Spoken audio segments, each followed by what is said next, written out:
In this video we'll be looking at how to upgrade batch classes. The first thing we need to do is stop some of the services that are potentially running on your system. Programs like the import controller, we'd want to stop any images coming into Kofax.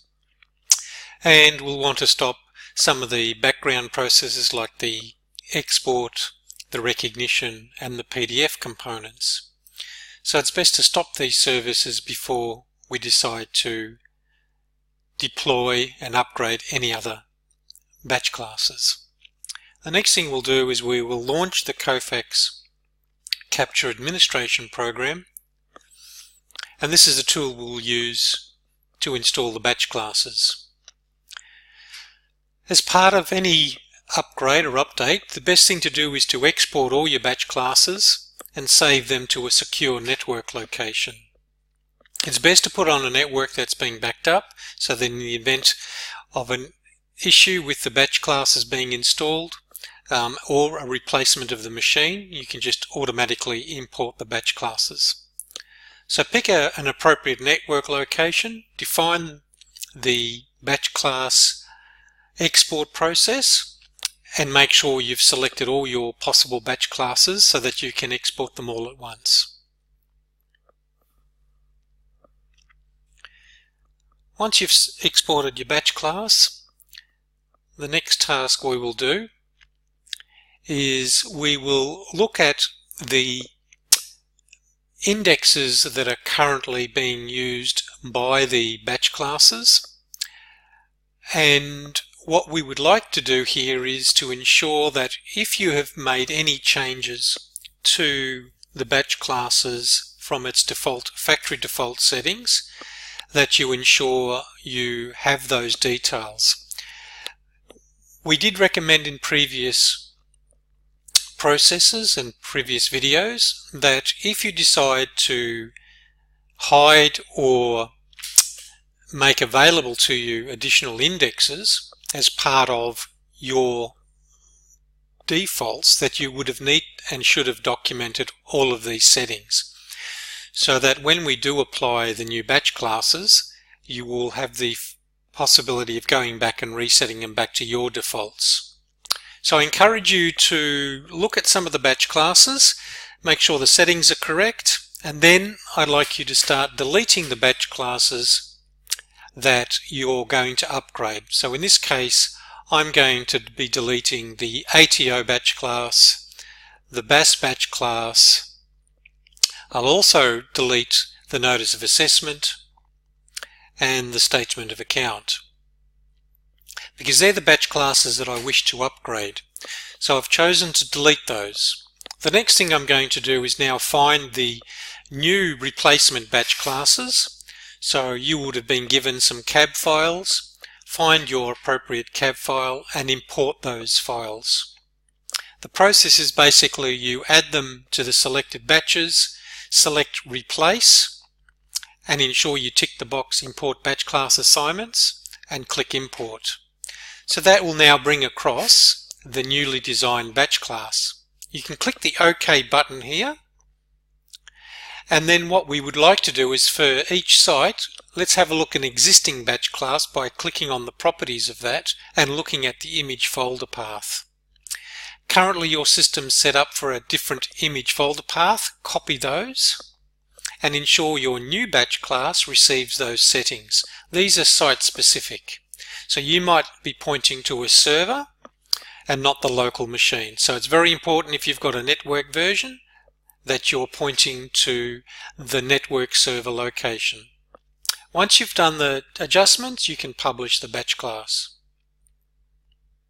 So the basic mode is that you import the batch class, you make sure the image path has got the same settings as your other batch classes, and then you publish the batch class.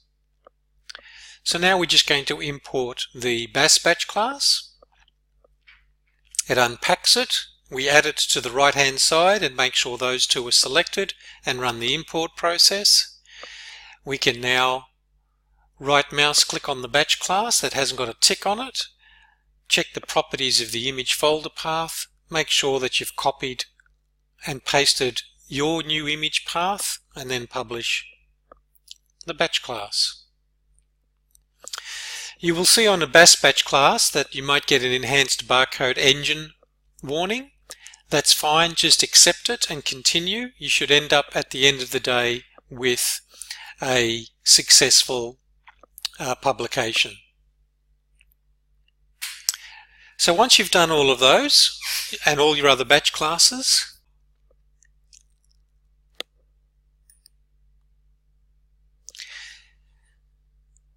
so what we're doing here is we're firing up the Advanced Kofax XML Importer tool. You'll find that on your C80v2000 directory. By launching this application, what this application will enable us to do is take the published batch class information that Kofax generates and will allow us to create SQL scripts to insert any new forms or changes to your advanced digital imaging interface. So what we do is basically do a file and open, and what we need to do is locate the C program data, which will be hidden.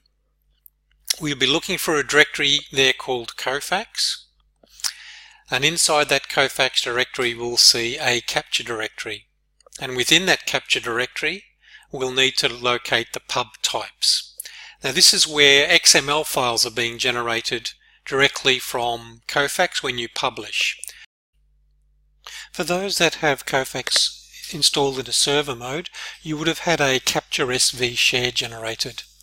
So basically you need to locate that Capture SV share, then you will be exposed to the same directory structure where you'll have a capture and a publish types. And in there you will find a structure very similar to this, in which you will see published applications in date order if you sort it, and then you'll be able to drill down and expose the XML file. So isolate the files that you've just published by date, order and time. You notice we published a few batches and there's a timestamp appearing there. So what we need to do is find the first one, drill down and open up the XML file that's generated. This file contains two bits of information: a script new, which enables you to use the script that's created here if you're first time installing this batch class and this form. But if you've already got the batch class installed but this is an upgrade, then you do the script update. And what it'll show you in the script, it'll create SQL script showing you some of the changes it's going to make. So for example, the SOA fringe benefits file only is an actual new form in this case, and it's going to create all the entries in the SQL database so that you can now map the new form. That includes also the fringe benefits in this particular case, nil, and fringe benefits refund. So these are all new forms that are going to be added through the script update command.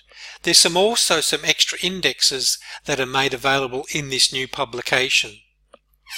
So you'll see that on the script update, all you basically need to do is copy this script and paste the script into your SQL Server Manager, which is pointing to your APSD SQL database. So we do a copy or select all, and once you've copied that into memory, you need to launch and find your SQL Server Manager. Now this will most likely be on another machine somewhere.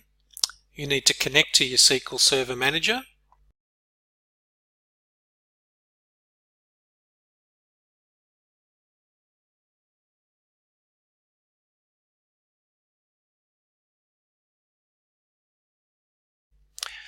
You need to locate your APSD SQL database, and you need to generate a new query.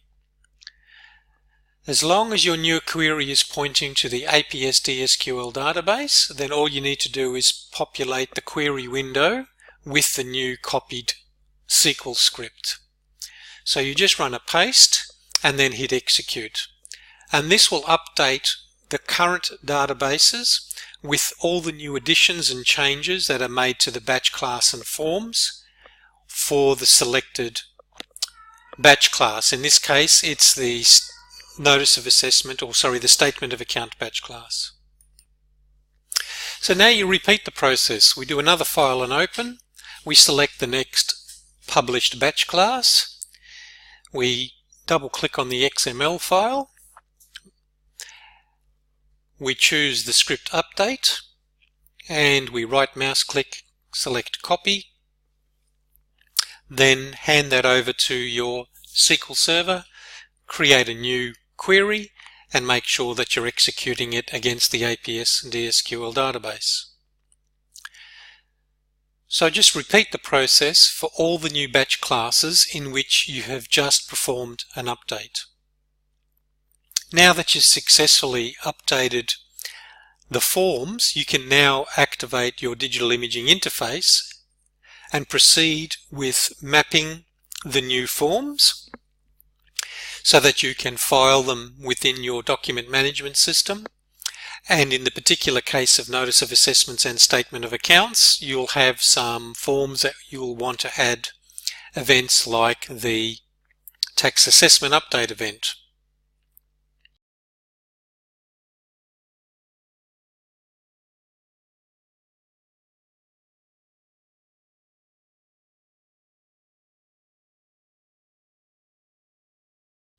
Just to show you, there was one of the batch classes, the ATO batch class, has now got a Div 293 tax assessment form, and as you can see, it hasn't been mapped.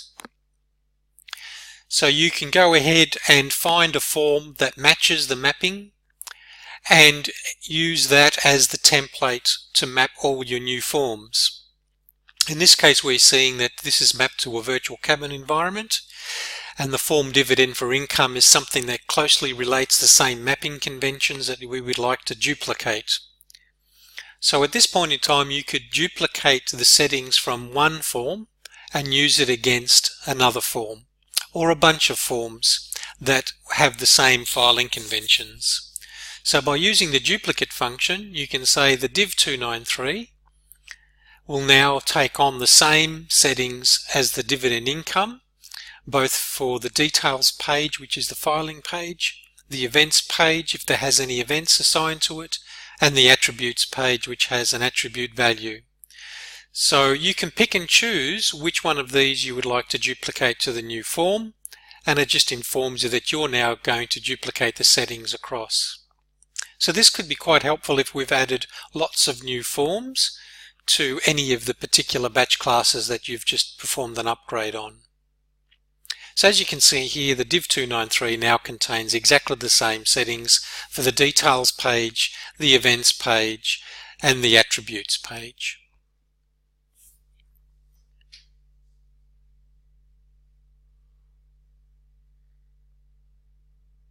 So the next thing we look at is we've updated the statement of account batch class, and you can see that the file only doesn't have any mappings, and once again you can decide to duplicate any of the settings that you feel is appropriate to ensure that your fringe benefits, your file only fringe benefits, your fringe benefits EFT refund, and any of the new forms that are part of the updated batch class. So continue through mapping those, making sure things like your assessment mappings are correct. So even though you may duplicate your settings, you should always ensure that once you've duplicated them, especially when it comes to the notice of assessment and statement of account batch class, that indexes that may have not come across are therefore carried through. So that basically covers how to update a batch class within digital imaging.